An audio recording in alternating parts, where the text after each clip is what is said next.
반갑습니다. 예, 지금 이제 목사님께서는 인도네시아 현장에 지금 가 계십니다. 그래서 오래간만에 제가 또 이 강단을 섰는데요. 처음에는 이 강단을 섰을 때는 이렇게 막 떨리고 이거 어떡하지 이렇게 생각했는데 몇 번 서보니까 이게 사람이 이제 적응이 된다고요. 막 이렇게 떨리거나 그러지 않습니다. 다만 부담이 돼요. 내가 하나님의 말씀을 잘 전달할 수 있을까? 하나님의 말씀이 나에게 지금 이 시간 온전히 우리 성도들에게 전달될 수 있을까? 그 마음이 조금 듭니다. 우리 이은아, 네, 우리 장로님 오시네. 네. 자, 그래서 오늘 우리가 예배를 드리는 데 있어서 저를 생각하지 마시고 저를 통해서 역사하실 하나님을요 기대하십시오.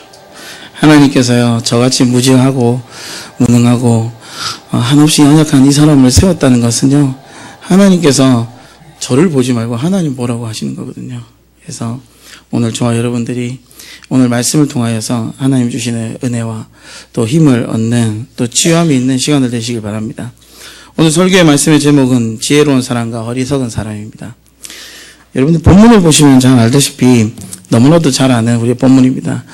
몇 달 전에 저희 목사님께서 또 마태복음을 계속 강의하시면서 하셨던 부분이기도 하고요. 그런데 이 부분이 참 건들기가 참 쉽지 않은 부분인 성경 구절 중에 하나입니다. 왜냐하면 굉장히 잘못 읽으면요 낙심이 될 수 있는 성경 구절이거든요. 자, 그래서 우리가 이 말씀을 다시 한 번 더 보면서 왜 이렇게 우리가 이 본문에 대해서 다시 한 번 더 생각을 해봐야 되는지, 그리고 이 본문에서 말하는 반석 되시는 이 그리스도란 어떤 것인지 저와 여러분들이 다시 한 번 더 신앙의 우리의 기초가 되시고 영원한 뿌리가 되시고 또 우리의 모든 것 되시는 이 그리스도를 다시 한 번 더 확인하는 시간들 되었으면 좋겠습니다. 건축에 있어서 기초공사는 상당히 중요합니다. 그렇죠? 기초공사가 없는 건물은요 세워지지 못하는 경우가 많아요. 그리고 세워진다 하더라도 쉽게 무너집니다. 기초공사가 왜 중요합니까? 제가 인터넷을 찾아봤어요. 기초공사가 중요한 이유 딱 이러니까 세 가지가 딱 뜨더라고요. 첫 번째가 뭐냐?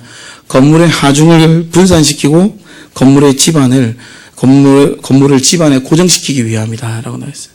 여러분 고층 건물이 이게 높아져 가면 갈수록 밑에 집안을 누르는 하중은요 기하급수적으로 늘어난다 그럽니다.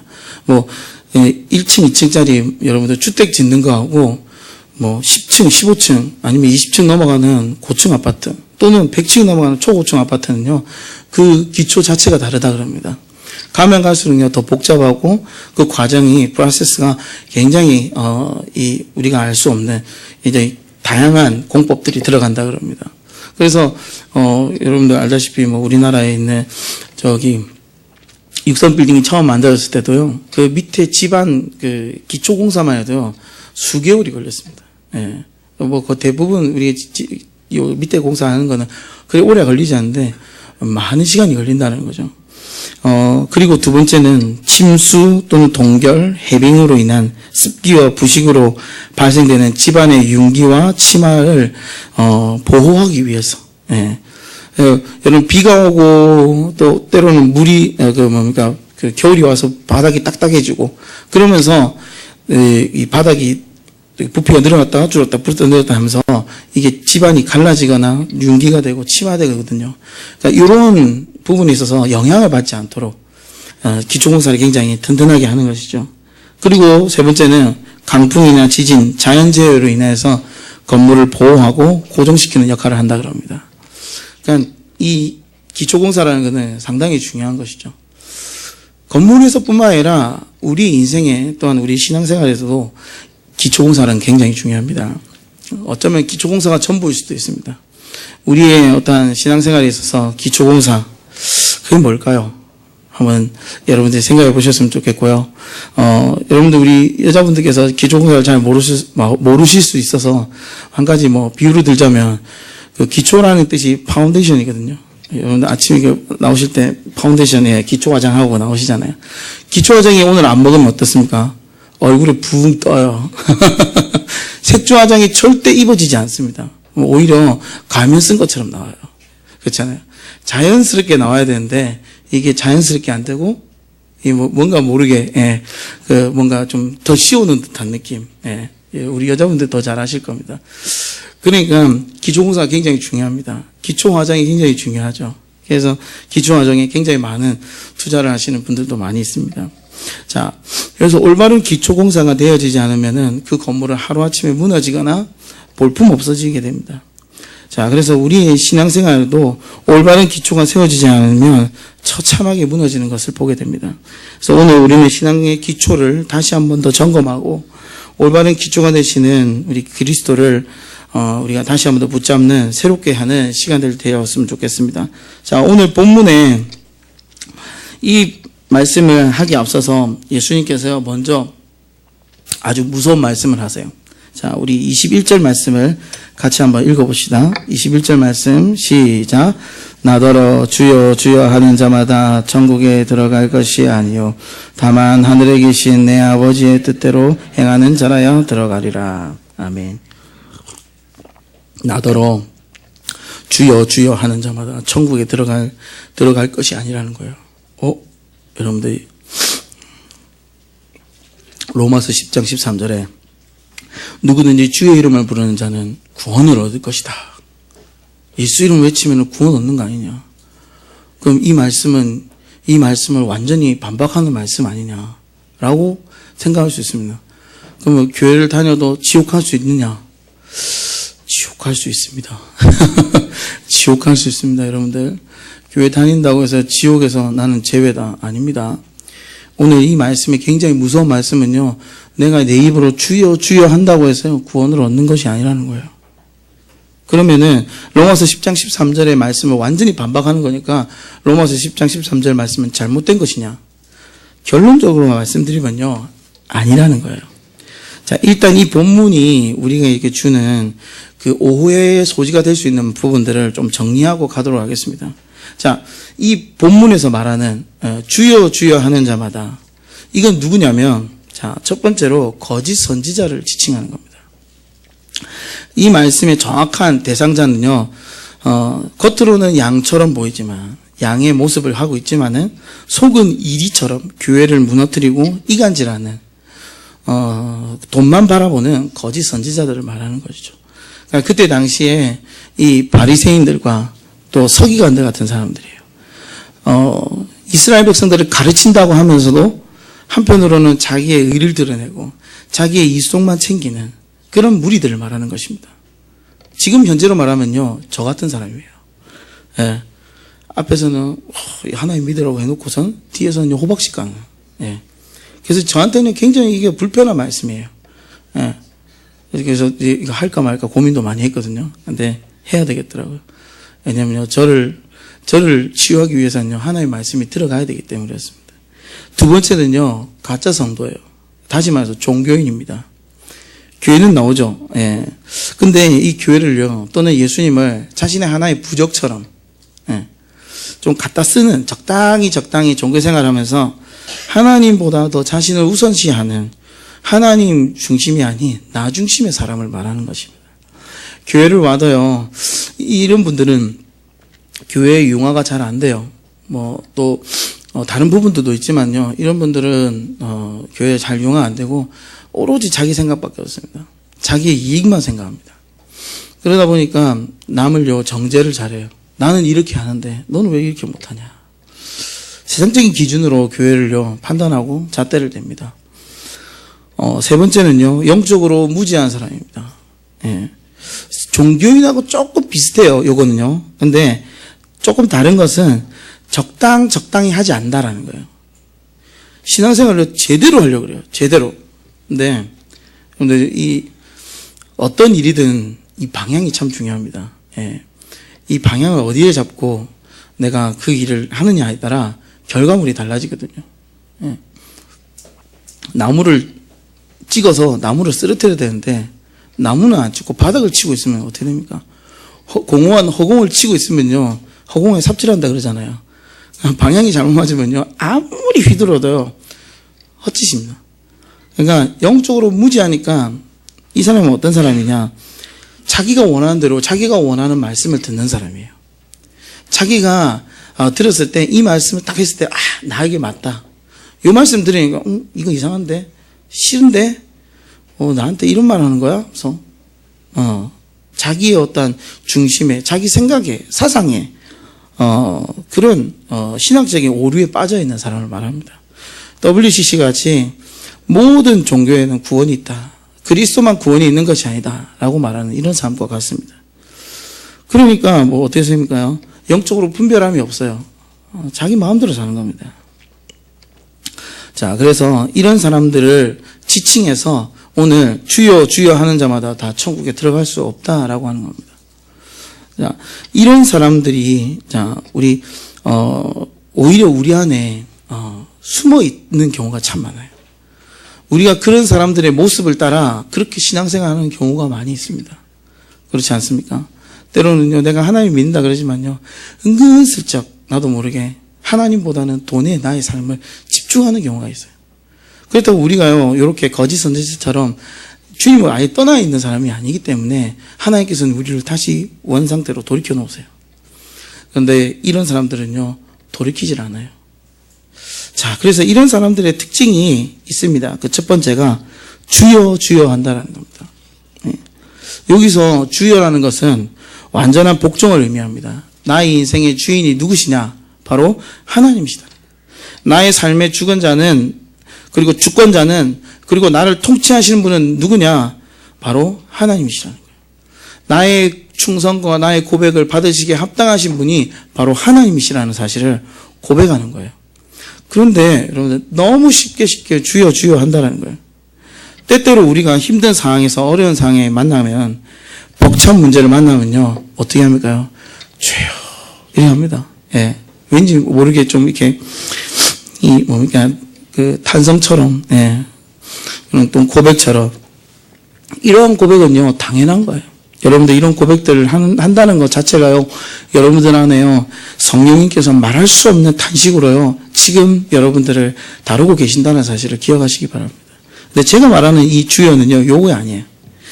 아무 뜻도 의미도 없이 주여 이런 분들이 있어요. 예전에 제가 교회를 다녔을 때 장로님이요, 목사님이 말씀을 하시는데요, 목사님 얼굴에 눈빛이 있잖아요. 눈빛이요, 이렇게 하면서 주여 이러시더라고요. 저 왜 저럴까? 저 눈빛은 왜 저럴까? 장로님이요, 목사님 쭉 서면서 주여 이러시는. 제가 아직도 기억나는 게, 뒤에 계시는 장로님들이 주여 이러시더라고요. 뭐 하는 걸까? 꼭 입술에다가 꼭 주문 외우듯이 힘을 주면서 주여. 여러분들, 저희 딸이요, 제가 이제 기도하고 있는데 오더만 주여 이러더라고요. 주여 이러더라고요. 왜 우리 수아가요? 그래서 왜 이러나 했더만 제가 기도할 때마다 주여 이러니까 와갖고 주여 이러는 거예요. 무슨 의미인지 아시겠죠? 예, 이건 뭐 장난이잖아요. 그러니까 애라서 귀엽잖아요. 귀여워서 의미를 잘 모르니까 그 의미에 대한 깊은 그 중심을 모르니까요. 그럴 수가 있어요. 예. 그런데 오랜 신앙생활을 하면서 하나님을 안다고, 신앙적으로 또는 배움에 있어서 하나님 말씀을 많이 들었음에도 불구하고 이 주여 주여라는 의미를요, 불과 주문회밖에 모르는, 다시 말해서요, 여러분들 어린아이가요 그냥 주여 주여 하듯이 하나님을요 굉장히 우습게 하는 인생을 말하는 겁니다. 하나님을 우습게 하는 거예요. 그러니까 어떻습니까? 이런 분들은요, 목회자나 전도자 또는 하나님의 성도들, 제자, 렘넌트들요 굉장히 우습게 알아요.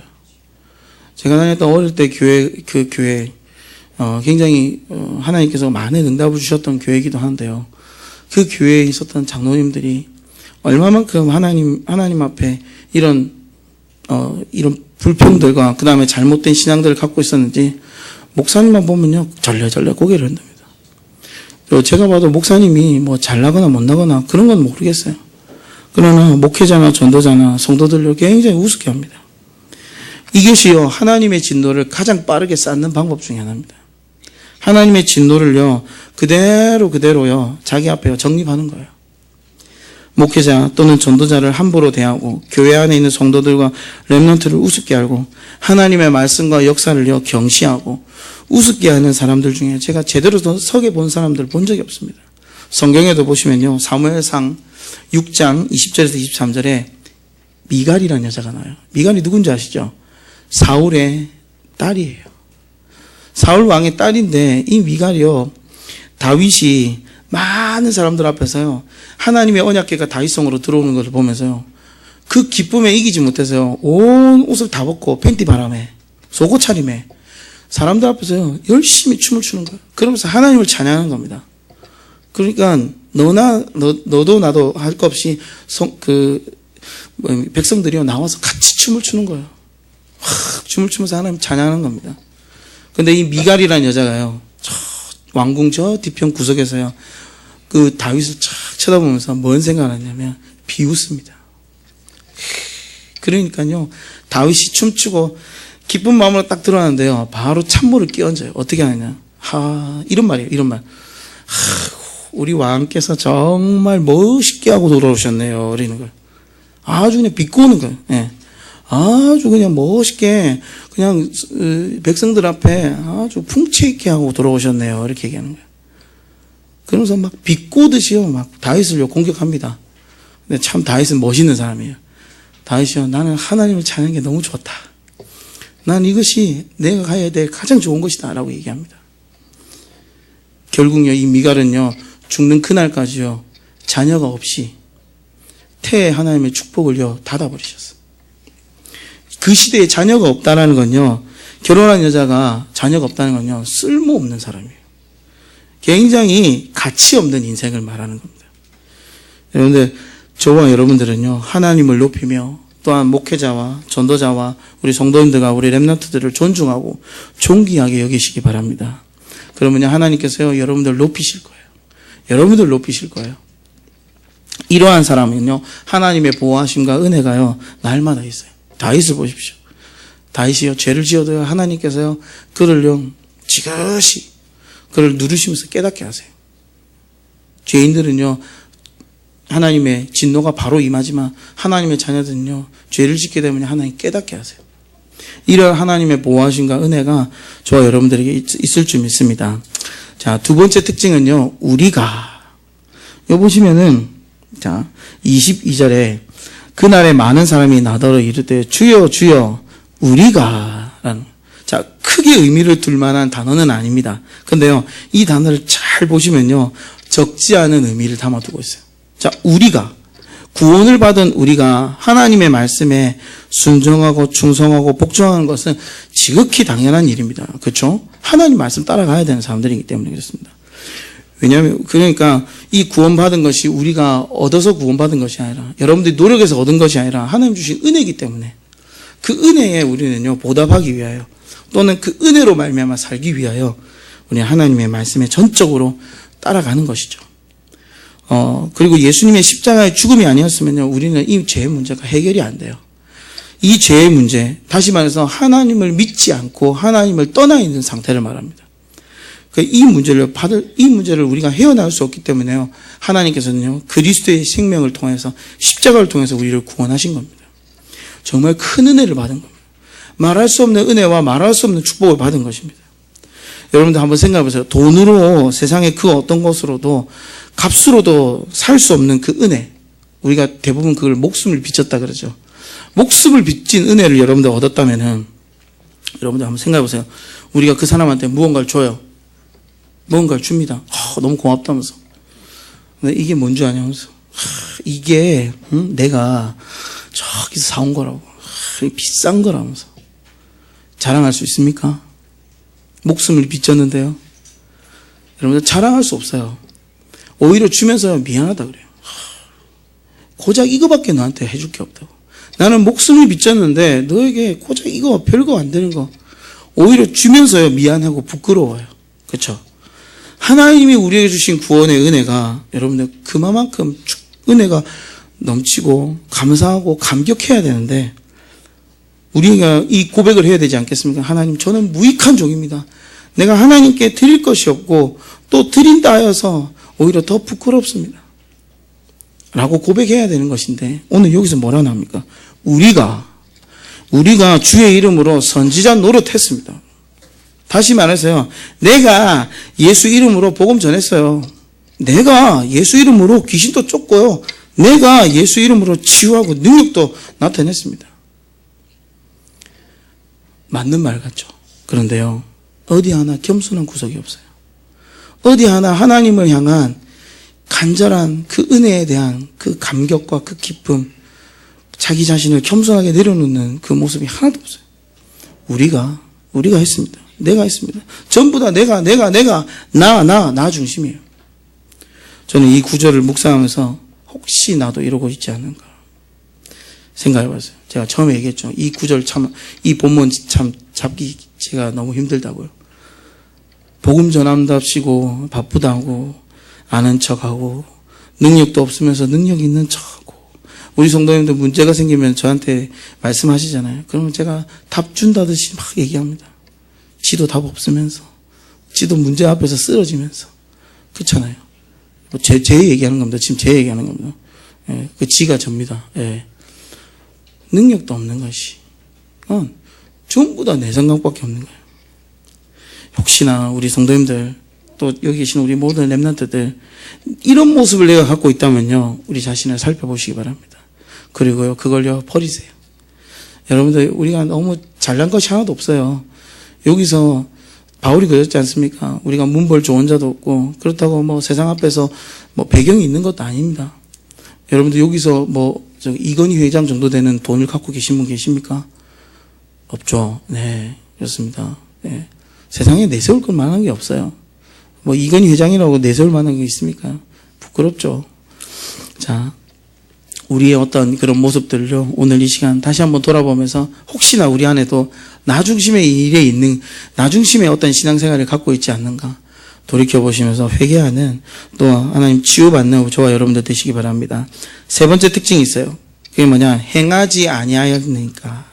자, 보시면은 우리가 많은 권능을 하고 행하지 아니하였나이까. 자, 내가 이렇게 했다고 자랑질하는 겁니다. 비슷하죠? 앞부분하고. 네, 요거는요, 앞부분은 은근히 자기 마음에서 자기 중심에서 묶여 있는 사람이지만, 요거는 이제 드러내는 거예요. 자기를 자랑하는 겁니다. 하나님의 영광보다요, 자기의 영광을 더 우선시하는 거예요. 그러니까요, 사람들 앞에서 자기가 드러나길 원합니다. 자기 한 거를 대해서 잘하기 원합니다. 자랑하기 원해요.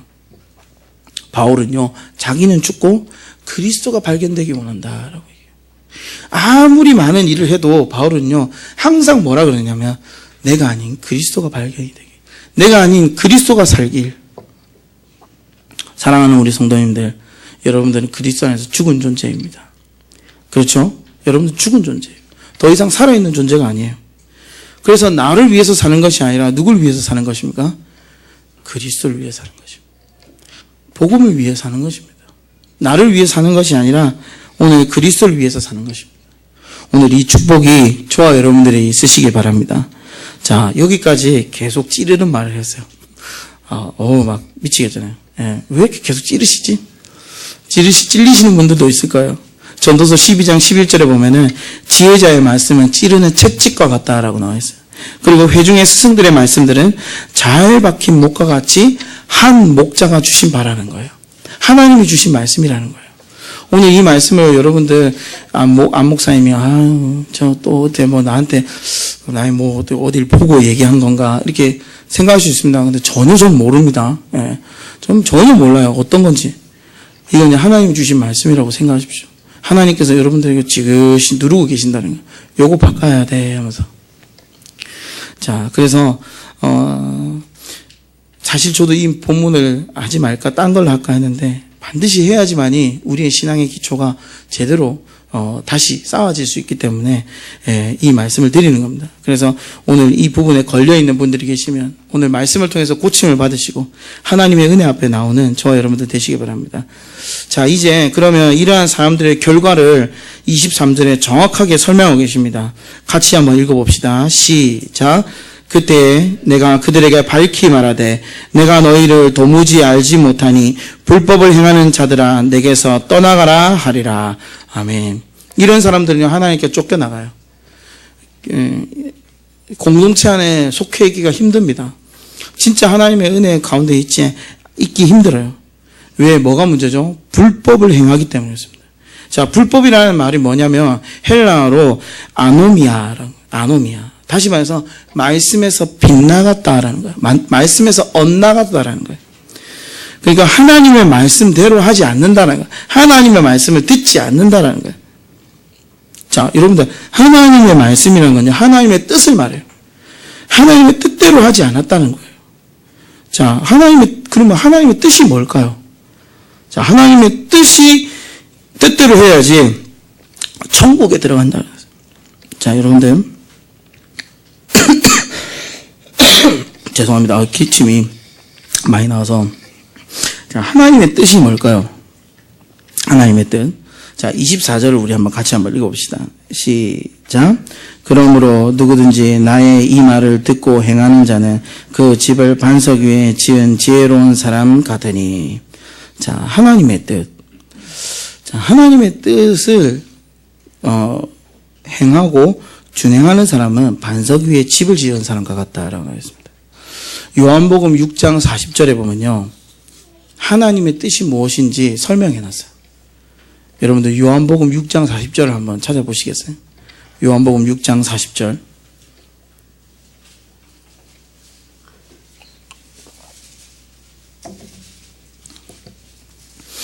여호와의 하나님의 뜻은 아주 간결합니다. 심플해요, 여러분들. 같이 읽어봅시다. 요한복음 6장 40절 말씀 읽겠습니다. 시작. 내 아버지의 뜻은 아들을 보고 믿는 자마다 영생을 얻는 이것이니 마지막 날에 내가 이를 다시 살리라 하시니라. 아멘. 하나님의 뜻이 뭐라고요? 아들을 보고 믿는 자마다 영생을 얻는 것. 이게 하나님의 뜻이에요. 우리가 행한다, 하나님 말씀대로 산다 이럴 때는요 뭔가 예배 드려야 되고 기도도 많이 해야 되고 뭔가 내가 좀 신앙생활에 있어서 좀 부족하지 않게 또 헌신과 봉사를 해. 요거 다음의 일입니다. 내가 그리스도를 만나고 나서 그 그리스도의 그 은혜로 말미암아 사는 인생을 말해요. 그러나 여러분들 하나님이 원하시는 뜻은 뭐냐면 오늘 다시 말씀드립니다. 아들을 보고 믿는 자마다 영생을 얻는 것이니 하나님이 세상을 이처럼 사랑하사 독생자를 주셨으니 이는 저를 믿는 자마다 멸망하지 않고 뭐요? 영생을 얻기 위함이다. 영생이 뭡니까? 오래 사는 겁니까?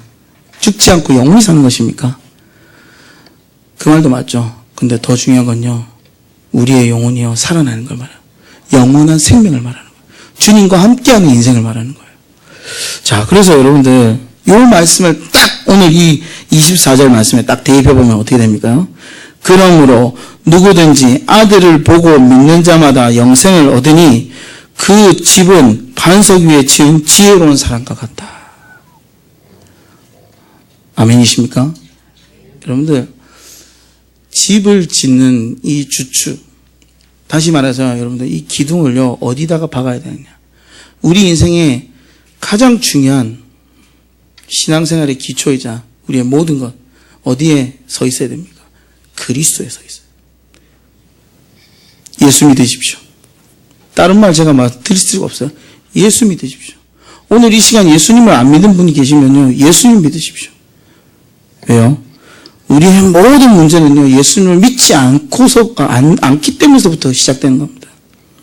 여러분들 신앙생활이 왜 안 됩니까? 왜 말씀이 들려지지 않습니까? 예수님이 내 마음속에 주인으로 오지 않기 때문에 그렇습니다. 내 인생의 모든 시작을요 그리스도로 시작하지 않기 때문에 그렇습니다. 하나님의 뜻이 뭡니까? 거창한 게 아닙니다. 야, 너희들 교회 세워라. 돈 많이 좀 내라. 아니잖아요. 예배 잘 드려라. 기도 많이 하라. 이거 하나님 뜻 아니에요. 하나님이 원하시는 뜻은요, 우리의 눈에 보이는 어떤 행위나 행동이 아니라요, 우리 마음과 영혼 속에, 우리의 삶에 주인 되시는 예수 그리스도를 진짜 우리 인생의 주인으로 모시는 것입니다. 그게요, 여러분들, 주추를, 우리의 인생의 핵심, 우리의 인생의 중심을요, 그리스도께 딱 박아놓는 잘 지은 집, 지혜로운 사람인 줄 믿습니다. 이런 사람은요, 어떤 사람입니까? 어떤 사람입니까? 멋있는 사람이에요. 승리하는 인생입니다. 자, 언제 이런 사람이 진짜 드러날까? 그 사람의 진가가 언제 드러납니까? 25절에 제가 읽겠습니다. 비가 내리고 창수가 나고 바람이 불어 그 집에 부딪히되 무너지지 아니하나니 이는 주추를 반석 위에 놓은 까닭이요. 그 사람의 진짜가 언제 드러나냐? 평소에 드러나지 않습니다. 평소에는요, 전혀 몰라요. 교회에서 볼 때는요, 평소에는요, 이 사람, 저 사람이 똑같아요. 성도님이 별로 문제 없어 보여요. 근데요, 딱 문제 앞에요, 진짜가 나타나요. 진짜 배기가 나타나요. 비가 내리고, 창수라는 건 홍수를 말합니다. 홍수가 나고, 바람이 분다는 건요, 태풍이 몰고 폭풍이 몰아친다는 거예요. 다시 말해서 인생의 모진 고통과 시련과 끝없는 고통의 파도가 밀려올 때요, 이 사람이 무너지느냐, 안 무너지느냐. 이 사람이 무너지느냐, 안 무너지느냐, 여러분들 잘 보십시오. 암이 왔어요. 어떤 사람은요, 암에 걸리면요, 하나님을 원망하고 교회를 떠나버립니다. 누군가에게 잘못된 말을 듣고 상처를 받아요. 그러면요, 교회를 나오기 싫어가지고 교회를 다른 곳으로 옮겨버립니다. 여러분들, 상처가 될 수도 있어요. 그러나 상처 속에서요, 하나님이 주시는 나의 음성을요, 듣지 못하면요, 나도 모르게 여기저기 돌아다녀요. 근데 교회를 옮길 수는 있어요. 근데 교회를 여러 군데 계속 옮기시는 분들이 있어요. 여기 갔다가 내 마음에 안 드니까 또 가고, 여기 갔다가 내 마음에 안 드니까 가고. 하나님 주시는 말씀 앞에 기초를 탁 세우지 않으니까요, 계속 넘어지는 겁니다. 여러분들, 나의 인생의 중심이 되시는 그리스도께서 내 인생을 탁 박아 넣으십시오. 그러면요, 교회 그 어떤 사람도요, 나에게 그 어떤 말을 해도요, 그것이 나에게요, 문제가 되지 않습니다. 오늘 여기 나와 있지 않습니까? 비가 내리고 홍수가 나고 바람이 불어도 뭐라고요? 그 집에 부딪히니까요, 무너지지 않더라는 겁니다. 여러분들, 진정한 승리가 무엇인지 아십니까? 진정한 승리. 이기는 걸 승리를 말하지 않습니다. 어떤 찬양에 보니까요, CCM 가수에 보니까 이렇게 나와있어요. 승리가 무엇인 줄 아는가? 승리가 무엇인 줄 아는가? 더 좋고 편안한 가능성의 유혹을 저련히 잘라버리고 오직 주님만 따라가는 것이 바로 승리라네. 승리가 무엇인 줄 아는가? 하고 싶은 말, 그 많고 많은 말을 힘겹게 억누르고 오직 주께서 하신 말씀만을 전하는 것이 바로 승리라네. 결과가 어떠해도 주님만 빛나고 주님 평안이 내 안에 있으면 그것이 바로 승리라네. 치열한 자기와의 싸움을 허옇게 잠재우고 오직 주님만 따라가는 것, 오직 주께서만 말씀하시는 것, 주님만 내 안에 사시는 것, 바로 승리라네. 여러분들, 이것이 승리입니다. 이것이요, 자신의 인생의 기초를요, 그리스도께 박아둔 사람이에요. 그 어떤 문제가 밀려와도요, 조용하게 있는 사람이에요. 눈물이 흐르고 가슴이 아픈 그 상황 속에서요, 주님만 바라보는 사람입니다. 이런 사람이요, 지혜로운 사람이고, 이러한 사람이 영적인 서밋인 줄 저는 확신합니다. 우리 성도님들이 이런 분들이 되시기 바랍니다. 자, 반대로 말씀을 듣고 행하지 아니한 자. 자, 보시죠. 말씀을 들었어요. 잘 들었어요. 그런데 행하지 아니한 자라고 나와 있어요. 이런 사람은 뭐라고 나옵니까? 그 집을요, 모래 위에 세웠다라고 나와 있어요. 그러면서 성경은요, 이 사람을 정확하게 정의하고 있습니다. 어리석은 사람이다. 말씀은 들어요. 그런데 그 말씀을요, 따라가지 않아요. 하나님의 말씀, 복음은 들었지만요, 그 복음으로 자기 인생을 바꾸지 않는다. 재밌는 건요, 이 사람도 집을 지어요. 멋들게 집을 짓습니다. 해안가에 여러분들 가보십시오. 멋들게 집을 짓지 않습니까? 멋있지 않아요? 아침에 일어나면요, 바닷가가 쫙 펼쳐져 있고, 백사장이 쫙 펼쳐져 있고, 비키니 입은 여자분들이 슉 지나가면서 이렇게 보는, 너무나도 좋은 자연 경관. 그런데 여러분들, 그 모래 위에 집을 지어 놓으면요, 파도가 불고, 잠깐만 여러분들 폭풍이 치면요. 어떻게 됩니까? 그냥 쓰러집니다. 그냥 날아가요. 여러분들 미국에 있는 허리케인 한번 부는 거 보셨나요? 집이요. 그냥 종이장 찢어지듯이요. 그냥 막 찢어져 나갑니다. 여러분들 어리석은 사람은요. 하나님의 말씀을요. 듣지 않고 행하지 않아요. 하나님 뜻대로 안 삽니다. 그러니까요. 이런 사람들도요. 복음을 누려요. 복음을 전합니다. 하나님의 능력을 체험합니다. 그러나 실제로요. 이 사람은요. 하나님을 떠나 있어요. 그러니까요. 하나님께서 이 사람이 오니까요. 뭐라 그럽니까? 난 널 도무지 모른다라는 거야. 너 도무지 모른다. 나 주님 아는데요. 난 너 모르는데. 이렇게 얘기하는 거예요. 27절에 비가 내리고 창수가 나고 바람이 불어 그 집에 부딪히며 무너져 그 무너짐이 심하다. 이런 사람의 인생은요. 처절한 고통이요. 밀려 들어올 때는요. 도무지 감당할 수 없습니다. 사랑하는 우리 성도 여러분들. 세상에서 멋들여지게 세워진 인생들을 부러워하지 마세요. 여러분들 동경도 하지 마세요. 흑수저, 은수저, 금수저, 다이아몬드 수저 해갖고 전부 다 비교하면서 나는 왜 없을까? 아쉬워하지 마세요. 낙심하지 마세요. 난 왜 이 모양이지? 이렇게 생각도 하지 마세요. 전부 다 뭐예요? 모래 위에 지은 집입니다. 한진그룹 이번에 조양호 회장 그 가족과 그 자녀들 여러분 보시지 않습니까? 그 많은 걸 갖고 있어도요 행복하지 않아요. 여러분들 그 딸 조양호 사장 그 남편이요 의사예요. 그 가문이요 의사 가문이에요. 할아버지 의사, 아버지 의사, 남편도 의사. 돈 많습니다. 젠틀해요. 사람 좋아요. 근데 여러분들 보십시오. 영원한 반석 되시는 그리스도가 없으니까요. 모래 위에 세운 성처럼 바람이 불고 물이 들어오니까요. 다 무너지는 겁니다. 철저하게 무너지는 겁니다. 자, 여러분들 우리가 그러면 이 무너지는 세상을 보면서 나는 안전해. 난 괜찮아. 이렇게 생각해야 될까요? 아니죠. 이제는 우리는 여기서 한 걸음을 더 걸어 나가야 됩니다. 어떻게 해요? 하나님께서는 이 어두워져가는 세상 속에 무너져가는 세상 속에 저와 여러분들을 그 세상을 살릴 전도자로 부르셨습니다. 믿습니까? 아멘. 그래서 여러분들 사명이 기다리고 있어요. 여러분들에게 주어진 사명이 있습니다. 하나님의 뜻이 있어요. 이 세상을 살리고자 하나님께서는요 저와 여러분들을 세우셨기 때문에 이제부터 우리는 세상을 바라볼 때 다른 것을 바라보는 것이 아니라 복음이 없는 인생으로 바라보면서 이 현장에 복음을 전해야 됩니다. 그래서 하나님께서는 우리와 함께 하시겠다 그랬어요. 우리의 영원한 백그라운드는요 하나님 아버지십니다. 자, 결론입니다. 이런 우리에게요 하나님은요 열매를 맺게 하세요. 자, 오늘 20절에 보면요 20절에 마태복음 20절에 우리 본문은 아닌데 그 위에 보면요 이름으로 그들의 열매로 그들을 알리라 라고 나와있어요. 여러분들 감나무에 감이 열리죠. 감나무에 딸기가 열리진 않죠. 그럼 이건 뭐 이상한 거잖아요. 그렇죠? 예. 배나무에 배가 열려야 되는데 배가 안 열리고 뭐 대추가 열린다 생각하십시오. 이건 말도 안 되는 거잖아요. 말도 안 되는 겁니다. 그러니까요 감나무엔 감, 배나무엔 배가 열리듯이요 그리스도를 가진 사람에게는요 그리스도의 열매가 열려요. 그게 바로 성령의 열매 9가지입니다. 갈라디아서 5장 22절부터 23절에 나중에 한번 찾아보십시오. 오직 성령의 열매는 첫 번째 사랑, 희락, 화평, 오래 참음, 자비, 양성, 충성, 온유, 절제 이 같은 것을 금지할 법이 없다라는 겁니다. 여러분들 이것을 금지할 법이 어디 있습니까? 이걸 금지하는 법은요 잘못된 법이겠죠. 이걸 금지할 수 없어요. 누가 사랑하는데 여러분들 하지 말라고 합니까?